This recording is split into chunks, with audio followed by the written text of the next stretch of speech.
അല്ലാഹുവിന്റെ റസൂൽ അതാണ് പറഞ്ഞത്, ഇന്നലി കുല്ലി ഫിർഖത്തിൻ ഫിത്ന വഫിത്നതു ഉമ്മതി അൽമാൽ. ഏതൊരു സമുദായത്തിനും നാശമുണ്ടായിട്ടുണ്ട്, ഏതൊരു ജനവിഭാഗത്തിനും നാശമുണ്ടായിട്ടുണ്ട്. ഫിത്നതു ഉമ്മതി അൽമാൽ. എന്റെ ഈ ജനവിഭാഗത്തിന്റെ, എന്റെ സമുദായത്തിന്റെ നാശം അവരുടെ സമ്പത്താണെന്ന് പറഞ്ഞു തന്നുവെങ്കിൽ ഈ സമ്പത്തിന്റെ വിചാര നാളിനെ പ്രിയപ്പെട്ടവരെ മറന്നു പോകരുത്.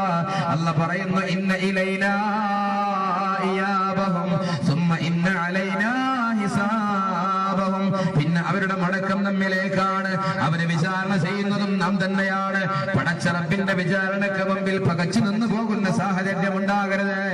ഒരുപാട് നല്ല നല്ല മഹാന്മാരായ മനുഷ്യന്മാരെ സങ്കടത്തോടെ കരഞ്ഞു പോയത് മഹ്ശറാവൻ ഭൂമിയിൽ പടച്ച റബ്ബിന്റെ കോടതിയിൽ നിന്ന് രക്ഷപ്പെടുന്നതിനെ ഓർത്തുകൊണ്ട് ആ കോടതിയിൽ നിന്ന് രക്ഷപ്പെടാൻ എന്റെ പ്രിയപ്പെട്ടവരെ, സമ്പത്ത് നാം നേടിയെടുക്കുമ്പോ ചിന്തിക്കേണ്ടത് അല്ലാഹ് ഇഷ്ടപ്പെടുന്ന മാർഗത്തിലാണോ നാം നേടിയെടുക്കുന്നത്?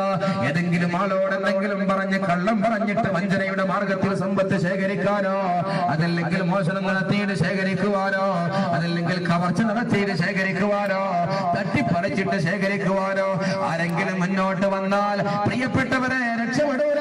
നാളെ മഹ്ശറാവൻ ഭൂമിയിൽ നമ്മുടെ ഓരോ നാണയങ്ങളും സംശുദ്ധമാണോ പരിശുദ്ധമാണോ എന്ന് ചോദ്യം ചെയ്യപ്പെടുമ്പോ രക്ഷപ്പെടാൻ നമുക്ക് സാധ്യമല്ല. അതുകൊണ്ട് ചിന്തിച്ചോ, യുഹിബ്ബൂനൽ ഹിസാബ യൻസൗനൽ യുഹിബ്ബൂനൽ മാല വയൻസൗനൽ ഹിസാബ്. പരാജിതരായ ആളുകളുടെ സ്വഭാവമാണ് അവസാന നാൾ വരുമ്പോ വിചാരണ നാളിനെ കുറിച്ച് ചിന്തയില്ലാതെ എങ്ങനെയെങ്കിലും ഒക്കെ സാമ്പത്തിക ശേഖരണം ഉണ്ടാക്കണമെന്നുള്ള ആഗ്രഹത്തോടെ സഞ്ചരിക്കുക എന്നുള്ളത്. പിന്നെയും അല്ലാഹു റസൂൽ പറയുകയാ, യുഹിബ്ബൂനൽ ഖുസൂറ വയൻസൗനൽ ഖുബൂർ.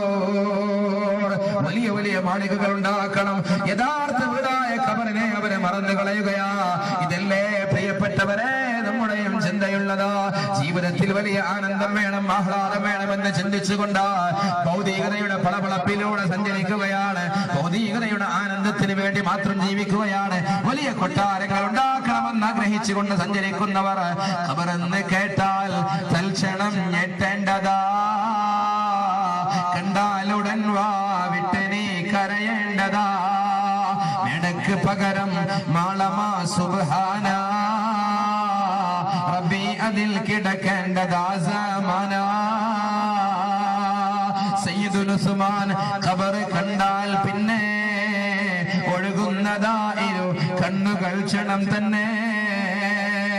എന്റെ പ്രിയപ്പെട്ട സഹോദരങ്ങളെ, എത്ര എത്ര വലിയ മണിമാളികൾ താമസിച്ചാലും അവസാനം നാം ചെന്ന് കിടക്കുന്ന കേന്ദ്രം ഏതെന്നറിയുമോ?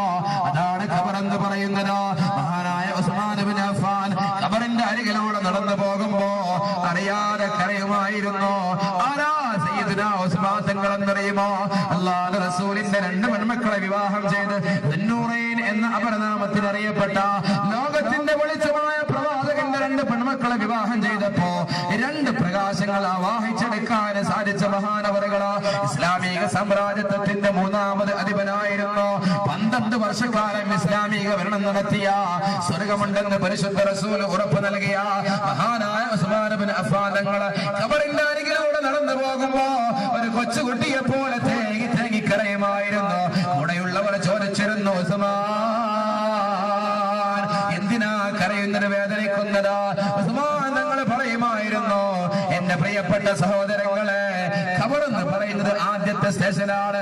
ഒരു മനുഷ്യൻ മരിച്ചിട്ട് സ്വർഗത്തിലെത്തുന്നതിന് മുമ്പ് 50,000 സ്റ്റേഷനുകൾ കടന്നു വരാനുണ്ട്. അതിൽ ആദ്യത്തെ സ്റ്റേഷനാ ഖബറെന്ന് പറയുന്നത്. അല്ലാഹുവിന്റെ റസൂൽ പറഞ്ഞിട്ടുണ്ട്, ആ ഖബറെന്ന് പറയുന്ന ആദ്യത്തെ സ്റ്റേഷനിൽ ആരെങ്കിലും രക്ഷപ്പെട്ടാൽ ബാക്കിയുള്ള സ്റ്റേഷനുകളൊക്കെ എളുപ്പമാകുമെന്ന് പറഞ്ഞിട്ടുണ്ട്. അതുകൊണ്ട് ഖബറിൽ ഞാൻ രക്ഷപ്പെടുമോ എന്നോർത്തുകൊണ്ട് കരയുകയാണ്. അല്ലാഹ് എന്നെ രക്ഷപ്പെടുത്തണേ എന്ന് പറഞ്ഞ് പൊട്ടിക്കരയുകയാണ്. ഈ ഖബറിനെ കുറിച്ച്